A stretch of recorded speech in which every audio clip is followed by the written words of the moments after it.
Alright, hello everyone.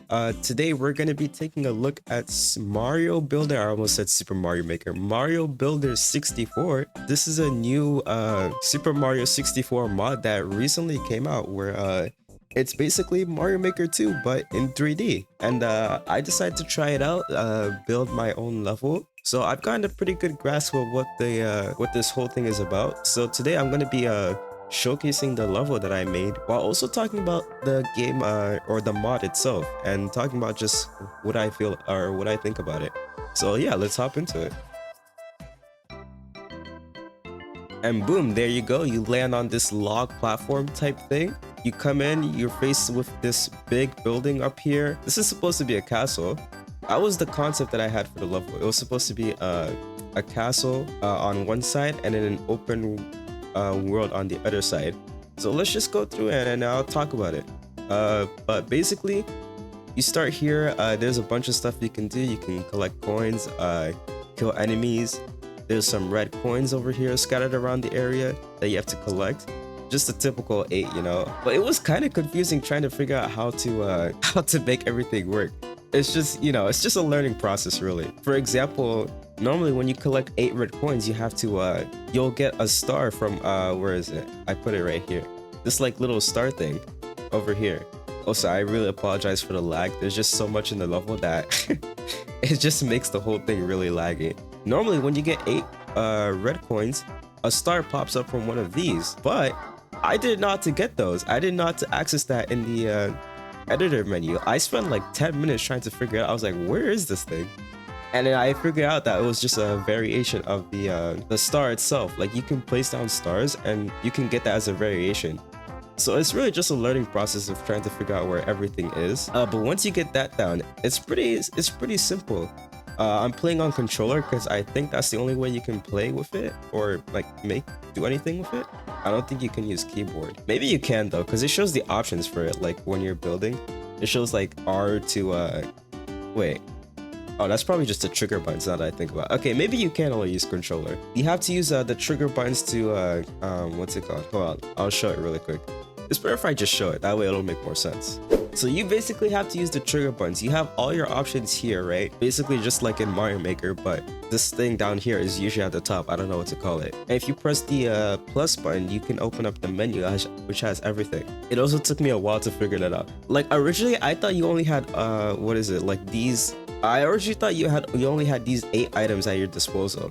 So I was just working with those for the most part. But you have a lot to work with. You actually have a lot of customization that you can do. If you go into level settings, I kind of don't want to go into that right now because while I was making the level, I kept coming across an issue where if I went to the level settings, the game would just crash, which I'm pretty sure is also due to just how the sheer amount of stuff I put in the level. Because I was just building. Like I'm gonna be honest, I was just going. All I knew is that I wanted the castle to be here and I wanted an open area to be here. And then what was it gonna be in there? I don't know. I just started building away.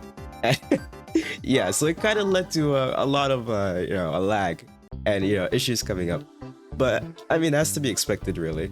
I can't really blame the mod itself for that. Okay, so back to what actually happened. So you spawn right here, basically.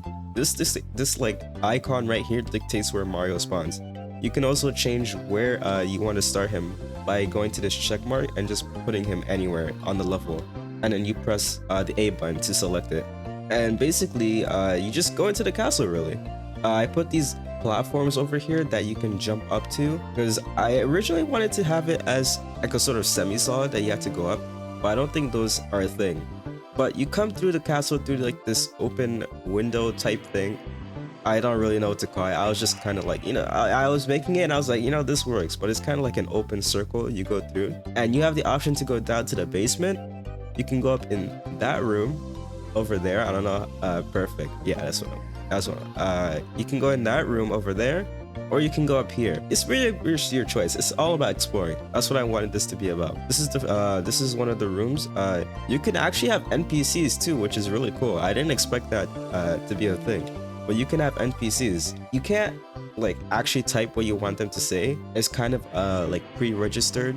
But there's a bunch of text that you can have them say. Although I would have preferred if you could choose it, like type it out yourself, but it's fine, you know, it works for now. You also got Koopa the Quick. He makes an appearance, which I also did not expect, but you know, it makes sense.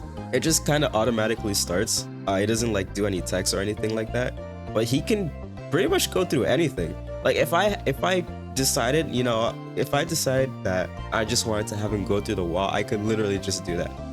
Like, see this yellow line right here? This is the path that he takes. You can just choose it the whole time, or throughout everything, throughout the level. Like, I did not expect him to actually be able to go down stairs and everything. I thought he would just kind of, I don't know, glitch or something, but he like jumps down.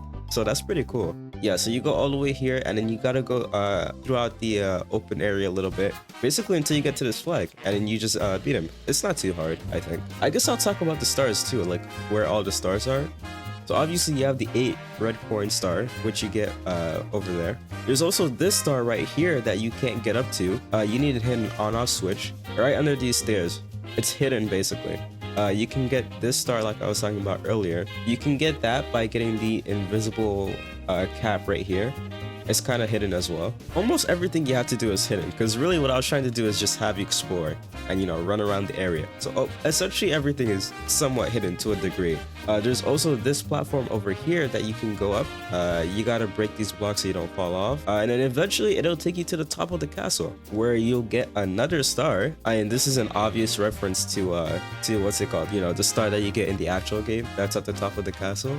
No Yoshi, unfortunately. I thought he would be an NPC. I feel like that was a missed opportunity, not having Yoshi, because he's basically the same as these guys, like Toad, and you can have all sorts of NPCs. You can have a sign, like I can literally just show it. Yeah, you can have sign, you can have Buddy, Bomb, Toad, Tuxie, Yukiki, Billboard. You can have a lot of things as NPCs, so that's pretty cool. I like that. I put these, what are these called? Chuck ears, I think, just to do a little trolling. You know, we do a little trolling here. If you get caught by them, there's a chance you can get thrown off, but after playing around with them a lot, they don't actually throw you off too often. And then next, if you continue to explore around on top of the castle, you'll eventually find this like secret entrance, and you gotta climb up it using this pole. It'll bring you all the way up here, and basically if you hit this button, it'll trigger these time blocks, is what they're called, which they'll become solid essentially, and then you can run across to try and get this star in a floating island on top the castle. There's actually no 100 coin star. I put 100 coins throughout the level thinking that there would be a 100 coin star, but then I played through it and I got 100 coins and I got nothing. So there you go. It's not a big deal, but I just thought there would be. There's this other star right here in the other room. You can hit another one of these special blocks, which will activate these blocks over here, like just like at top of the tower, and you can run across and get the star. And then I think that's all the stars this level has. It has 8 in total, I believe. You also can't name the stars, which is unfortunate. There were a couple of good ideas I had for like some of these stars, but it's not a big deal. In terms of the layout of the level, I went for a more natural looking thing. Like, you know, there's these rocks around the area that kind of make the area look less flat, more elevated. Went with different looking blocks. I don't know what these are called. Actually, I can just look at it. Oh, it just calls it tile, right? But yeah, it's these blocks right here. I did like a little hill around here. I actually did not know that you can make a hill until I just experimented with slopes. So it's pretty cool that you can. It looks really cool, actually. It looks really cool in 3D. There's also like the moat over here. That's you know, what kind of castle does not have a moat, really? So I just added it here, just because why not? Though in retrospect, it probably wasn't a good idea because it took up a lot of the block count. Like, I literally could not place blocks anymore. I don't know if you realize that, but I can't place blocks. Like, I use too many of them. Usually it'll say something. Oh, it's not popping up, that's why. Hold on, let me do like this. Yeah, vertex limit ridge, max 40,000. There is not 40,000 blocks in the game, or in this level, by the way. I don't know what vertex means, like max vertex means, but obviously I can't place blocks anymore, so, you know, I use too many. That's the point. There's also this little section behind the castle, which was not meant to be accessible, and then I realized you could just fall through here. Like, you can quite literally fall through here. Like, but you can literally just fall down here. Watch this. So you go here, boom, you fall. And I did not realize that. And then you could just get soft locked down here. So I just decided, you know, why not just make this a cool area? And then there's this penguin, and he's just like, what's up? Wait. Come on. Please. Wait, there we go.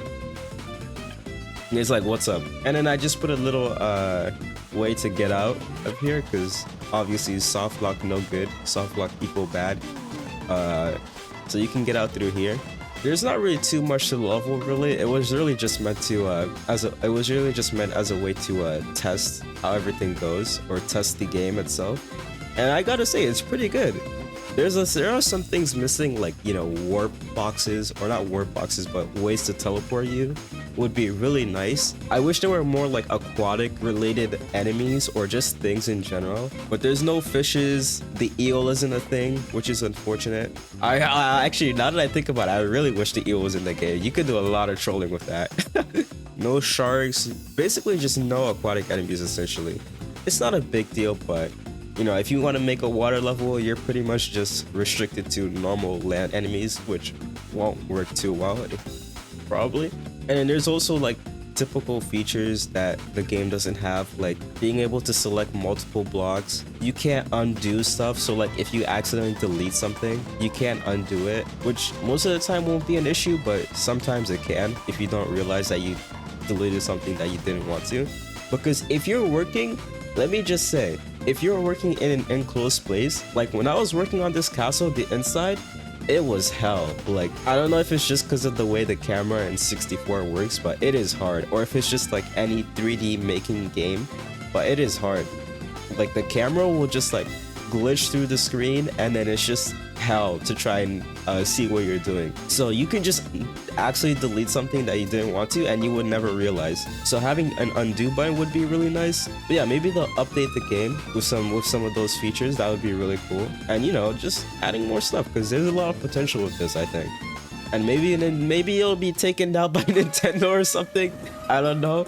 But maybe they'll look at this and they'll be like, hey, this is actually looks really cool. We should make one as well. A fully fleshed out 3D Mario making game. And honestly, if they could even add more styles to the game, more 3D styles, which might be a bit of a stretch, because obviously Mario 64 is probably the easiest in terms of making a 3D Mario making game out of. But if we could get like Sunshine or like Galaxy, that would be awesome. I mean, I don't even know how Galaxy, I don't even want to think about how Galaxy would work with all of the gravity shenanigans you'd have to deal with, like, holy. But yeah, this is really cool is what I'm trying to say. If you want to check it out, I'll leave a link to a video on how to make it or download it. It's really easy, honestly. This is my first modded game ever. I've never had one before. It was not that difficult to download and everything. So I'll leave a video I'll leave a link to a video where you guys can check it out and see if you want to download it and try it for yourself, because it's really fun. So check it out, you know, have fun with it, try it out for yourself and all that. But yeah, with that said, until next time, bye.